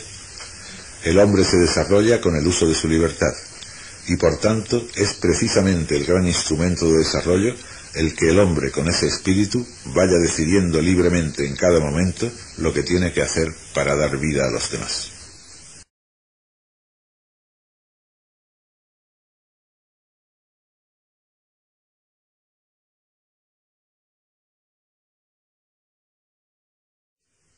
En el capítulo 6 del Evangelio de Mateo, que ocupa la parte central del Sermón del Monte, se opone Jesús a la praxis de los fariseos. Hay que distinguir bien entre letrados y fariseos. Los letrados eran los maestros, los teóricos, los que exponían con autoridad la doctrina. Estaban oficialmente reconocidos, pues se ordenaban a los 40 años después de sus estudios. Era una ceremonia en la que se instituían como maestros oficiales y además como jueces en las causas civiles y criminales. Los fariseos, en cambio, no eran teóricos, sino prácticos. Eran los observantes, grupos de judíos laicos que tenían como objetivo de su vida la observancia rigurosísima de la ley. Eran estos dos los grandes grupos que influían sobre el pueblo: los letrados o maestros por su prestigio y doctrina, los fariseos por su conducta. Eran hombres santos, gente perfecta, sin tacha, y Jesús los desenmascara en este trozo, pues no era oro todo lo que relucía, ni santidad lo que pretendía serlo. Comienza el capítulo. Cuidado con hacer vuestras obras de piedad delante de la gente para llamar la atención, si no os quedáis sin recompensa de vuestro Padre del cielo. Ya está anunciando Jesús de qué se trata. Aquí, gente, los fariseos, hacen sus obras de piedad para que los vean. Estas obras de piedad son las clásicas del judaísmo. Mateo está en controversia continua con grupos fariseos que son enemigos de la comunidad cristiana, y por eso trata del fariseísmo. En la piedad farisaica las principales obras eran la limosna, la oración y el ayuno. Jesús empieza hablando de estas tres, con lo que claramente se refiere a ellos, y dice: no las hagáis para llamar la atención. ¿Qué es eso de llamar la atención? Vamos a verlo en cada una de ellas, pero en el fondo es el mismo: pretender ganarse fama de santos y con esto influir sobre el pueblo. Porque todo va encaminado al poder, incluso ese aspecto y actitud de santidad y perfección. El dar ejemplo es poder. No hay que dar ejemplo. Hay que ser bueno y actuar con el espíritu sin pretender dar lecciones a nadie, porque de aquella forma uno se colocaría por encima de los demás. Todos son manifestaciones de la ambición de poder. Estas en realidad no son siquiera útiles porque son muy groseras. Continúa el texto. Por tanto, cuando des limosna, la primera obra de piedad, no lo anuncies a toque de trompeta, como los hipócritas en la sinagoga y en la calle, para que la gente los alabe. Lo del toque de trompeta, naturalmente, es una exageración que quiere decir con gran publicidad. La civilización nuestra es muy diferente de aquella. Ellos iban por la calle dando a los pobres con prosopopeya para que se dijera qué hombre más santo. Lo que pretenden es la fama, no el ayudar, para con ella tener poder sobre el pueblo, influjo espiritual, que es un tipo de poder muy evidente y de lo que todos tenemos experiencia, unos desde arriba y otros desde abajo. Ya ha recibido su recompensa, os lo aseguro. La recompensa que quieren es la fama y ya la tienen, no hay más. Tú, en cambio, cuando des limosna, que no sepa tu mano izquierda lo que hace la derecha, para que tu limosna quede escondida, y tu Padre, que ve lo escondido, te recompensará. Si tú quieres ayudar, es porque quieres ayudar, no por otra finalidad. Aquí desarrolla Jesús la bienaventuranza que decía: dichosos los limpios de corazón, los que no tienen segundas intenciones, que no van buscando bienes inconfesables, los sinceros, los auténticos. Si quieres ser auténtico en la ayuda al prójimo, que nadie se entere, Que no sepa tu mano derecha lo que hace la izquierda, y entonces tendrás tu recompensa. ¿De qué recompensa se trata? De la comunicación de Dios. Tendrás esa comunicación de tu Padre que ve en lo escondido. Esa comunicación es tu recompensa. Es decir, como tú te portas igual que Él se porta, viene entonces la sintonía con Él, el espíritu común, la comunicación y la experiencia de Dios. Cuando se hace algo, hay que hacerlo por lo que es. Que hace falta remediar una necesidad urgente, pues se remedia, pero sin publicidad. Como vemos, Mateo no está proponiendo la limosna, como tampoco Jesús la proponía, como solución a las injusticias de la sociedad. Él tiene su propia solución. La limosna es una cosa de emergencia. Se dan ocasiones en que no hay más remedio, y cuando es apremiante hay que atender el momento. No va uno a decir, espera a que funcione la nueva sociedad. Pero esto no es la solución. La solución es potenciar al hombre, que es lo que hace Jesús, para que él mismo encuentre su manera de vivir. Pasa a la segunda obra de piedad, la oración. Cuando recéis, no hagáis como los hipócritas. Hipócrita es el que hace una acción externa que no corresponde a su actitud interior. Es ese abismo que hay entre la acción y el espíritu, porque se hace por un motivo para lo que la acción no está destinada. Los hipócritas, que son amigos de rezar de pie en las sinagogas y en las esquinas para exhibirse ante la gente, con las manos levantadas delante de todos para que se diga qué hombre tan observante, tan bueno, no tiene respeto humano. Pero si resulta que lo que va buscando es todo lo contrario, que se entere todo el mundo para que digan qué santo es. Aquí naturalmente Jesús caricaturiza, porque se trata de una sátira, pero en su medida se aplica a todo el mundo, incluso a nosotros. Tú, en cambio, cuando quieras rezar, métete en tu cuarto, echa la llave a tu puerta. Todo esto son metáforas, imágenes, para decir en lo más secreto, en el fondo de ti mismo. La palabra que usa el griego significa el último cuarto de la casa, y tu puerta es tu corazón, tú mismo. Rézale a tu Padre que está en lo escondido. Tu Padre que ve lo escondido te recompensará. Esa oración sí que tiene la comunicación con Dios. Y esa es la recompensa, la comunicación con el Padre.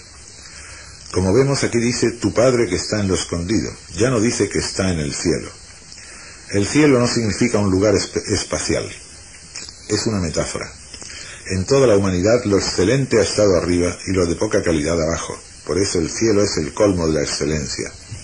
Y cuando dice el Padre que está en el cielo, significa la excelencia o trascendencia, así como la invisibilidad, pero no la distancia. En cambio, cuando dice tu Padre que está en lo escondido, se suprime la excelencia y se enfatiza la invisibilidad, o sea, otra manera de designar la cercanía de Dios. Tú has hecho tu oración en lo escondido, en lo más escondido de ti mismo, y allí está el Padre, cerquísima, a tu lado, contigo, aunque invisible. Hay experiencia de Él, aunque no haya visión. Aquí Jesús no habla en plural. En lo de la limosna y la oración habla en singular. ¿Por qué? Porque estos son iniciativas particulares, no cosas de la comunidad. Son modos de proceder ocasionales, según el espíritu de cada uno, pero no normas. Si un cristiano quiere ejercer estas obras, tiene que saber cómo hacerlo. Los fariseos tenían momentos obligatorios de oración, 3 veces al día, y días fijos de ayuno, lunes y jueves. Aquí nada de eso, ni norma comunitaria tampoco. Cada uno es completamente libre para hacer o no hacer, según el Espíritu le diga. Pero ahora tenemos que examinar de qué oración se trata. Hay 2 clases de oración. Una que es la unión con Dios, de la que aquí no se habla. Y otra es la petición a Dios de una cosa determinada, de la que sí se habla aquí. La unión con Dios es una cosa continua, porque se basa en el don del Espíritu. En todo su Evangelio, que tiene 28 capítulos, ¿cuántas veces dice Mateo que Jesús ora? Solo 2. Una después del episodio de los panes, y otra en el huerto de Getsemaní. Parece poco. Y es que esa oración no indica la unión con Dios, que ésta la tiene Jesús por el Espíritu. Desde el momento en que en el Jordán recibe la plenitud del Espíritu de Dios, significa que está siempre unido con Dios, puesto que tiene su mismo Espíritu, su misma vida. Esa es la unión con Dios. Y de esa oración no hablan nunca los evangelistas. Esa es la atmósfera en la que respiramos. No hay más que darse cuenta, de tomar conciencia de que está con nosotros el Señor, en nosotros, al lado nuestro, o como nosotros queramos expresarlo. Ese es el don del Espíritu, la oración continua, que unas veces se hace de manera más consciente y otras más inconsciente, pero siempre estamos en compañía del Señor. Por lo tanto, basta con concentrar la atención en ese hecho y ya estamos en oración sin dificultad alguna, porque sabemos que es el Señor y que nos acepta siempre. Seamos mejores o peores, siempre nos acepta. Por parte de Él nunca queda, siempre está a nuestro lado deseoso de entregarnos su amor, que es su Espíritu. Repito, de este tipo de oración no habla aquí Jesús. Cuando aquí se habla de rezar u orar, significa pedir algo a Dios. Y pedir es una cosa ocasional. No se hace en cada momento, sino cuando haga falta. Diremos, Señor, necesito o necesitamos esto, o fulano necesita tal cosa. En esta sección habla Jesús de la oración de petición. Continúa el texto. Pero cuando recéis, no seáis palabreros como los paganos, que se imaginan que por hablar mucho les hacen más caso. No seáis como ellos, que vuestro Padre sabe lo que os hace falta antes que se lo pidáis. Dios ya conoce nuestras necesidades. No hace falta estar pidiéndole con insistencia. Pero entonces, ¿para qué rezamos? ¿Para qué pedimos? Si el Padre ya lo sabe. ¿Es inútil? Por parte del Padre sí, por parte nuestra no. Nosotros al pedir nos hacemos capaces de recibir. Pedir es una actitud de apertura, y cuando nos abrimos al pedir, Dios puede darnos lo que no nos podría dar si no se lo pidiéramos. Pedir significa estar receptivo, y para recibir hay que estar así.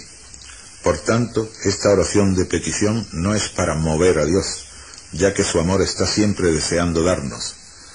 Por eso no hay que ser palabreros, porque el Padre sabe lo que necesitamos antes que se lo pidamos. ¿Cuáles son las peticiones propias de la comunidad cristiana? Suele decirse que el Padre Nuestro es modelo de oración, y en efecto es modelo de petición. La otra oración, la de la unión con Dios, no necesita palabras. Basta tener conciencia de su presencia y de su amor. En cambio, la oración de petición sí las necesita, y el Padre Nuestro es su modelo. Después de haber escuchado este texto fundamental, escuchémoslo ahora ya leído con alguna paráfrasis. Lo siguieron grandes multitudes de gente llegadas de Galilea, Decápolis, Jerusalén, Judea y Transjordania. Al ver Jesús las multitudes, subió al monte, se sentó y se le acercaron sus discípulos. El monte es el símbolo de la esfera divina. Está en paralelo con el Sinaí antiguo. Él tomó la palabra y se puso a enseñarles así.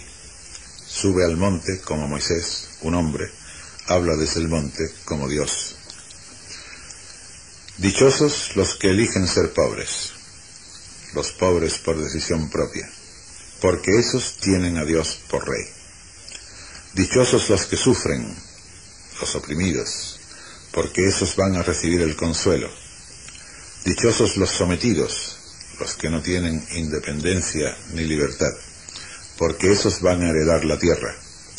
Dichosos los que tienen hambre y sed de esa justicia, porque esos van a ser saciados. Esta es la promesa de liberación para la humanidad entera si se comienza la empresa del reino con la opción por la pobreza. Vienen ahora las conductas propias de la comunidad para llevar a cabo esa liberación.